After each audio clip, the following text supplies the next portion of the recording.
ডিমের খোসা থেকে সার বানিয়েছেন তিনি। শুধু তাই নয়, লাভের মুখ দেখতেও শুরু করেছেন এরই মধ্যে। বলছি জয়পুরহাট সদর উপজেলার ভিটি গ্রামের বেলাল মোল্লার কথা। কখনো মুরগির ব্যবসা করেছেন, কখনো হ্যাচারির বর্জ্য পরিষ্কারের কাজ করেছেন। হ্যাচারিতে জমে থাকা ডিমের খোসার দিকে নজর পড়ে তখনই। সেই খোসাই তার জীবনের মোড় ঘুরিয়ে দিয়েছে। ব্যবসা করতাম, পাশাপাশি ডিমের খোসা বিভিন্ন হ্যাচারি থেকে টাকার মাধ্যমে আমরা ঢোয়াতাম। এগুলো ঢোয়ে আমরা এক জায়গায় ফেলে রাখতাম।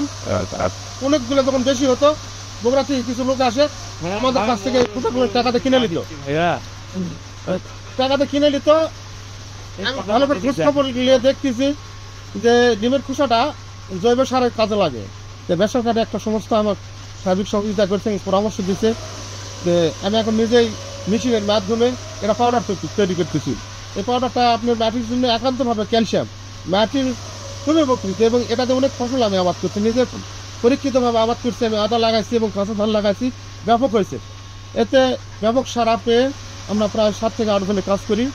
হ্যাঁ, মোটামুটি ওনারা থেকে বেতন দিয়ে মোটামুটি আমার মাসে 15 থেকে 20 হাজার টাকা আয় হয়। এটা জয়পুরহাট এই প্রথম আমি করছি ডিমের খোসার দ্বারা পাউডার। এটা আপনার মাছের খাদ্যের মধ্যে দেওয়া হয়, আপনার কবিতরের খাদ্য এবং বিভিন্ন ধরনের ফুলের টপের মধ্যে আমি এই সরঞ্জাম ব্যবহার করে ভালো ফলন পাইছি। মানে প্রথম দিকে সামান্য পারিশ্রমিকে হ্যাচারি থেকে ডিমের খোসা পরিষ্কার করে বর্জ্য ফেলার কাজ করতেন বেলাল। একসময় জানতে পারেন ডিমের খোসায় প্রচুর ক্যালসিয়াম আছে, যা মাটির উর্বরতা বাড়ায়। তখনই তার মাথায় আসে ডিমের খোসাকে জৈব সারে রূপান্তরের ভাবনা। আমি এখানে মেশিনপত্র চালাই, আমি একটা ড্রাইভার। আমি মাসে যেটা বেতন পাই, আল্লাহর রহমতে আমার উৎপাদ ভালো চলে। এটা আসলে আমার ব্যতিক্রমী লাগছে, এটা আমি কখনো দেখি নাই। জয়পুরহাটে এটা প্রথম দেখলাম।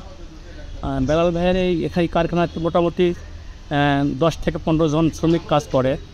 যে শ্রমিকেরা বেতন পায়, সে বেতন থেকে তার পরিবার চলে।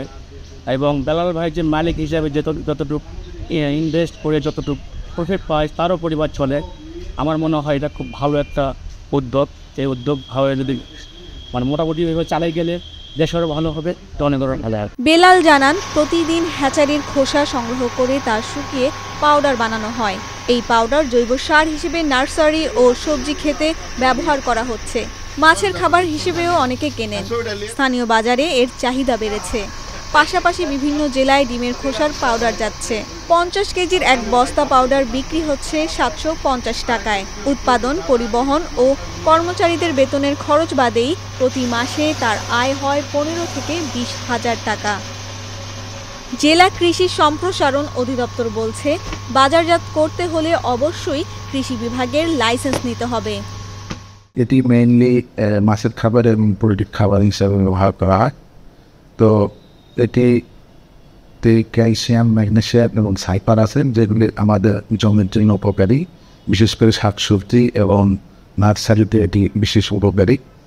তো এই সারগুলি যাতে কেউ কমার্শিয়ালি প্যাকেটজাত করে বিক্রি করতে চায়, তাহলে আমাদের কৃষি বিভাগ থেকে লাইসেন্স নিতে হবে। লাইসেন্স প্রাপ্তি সাপেক্ষে তারা মৌলিকরণ করে বিক্রি করতে পারে,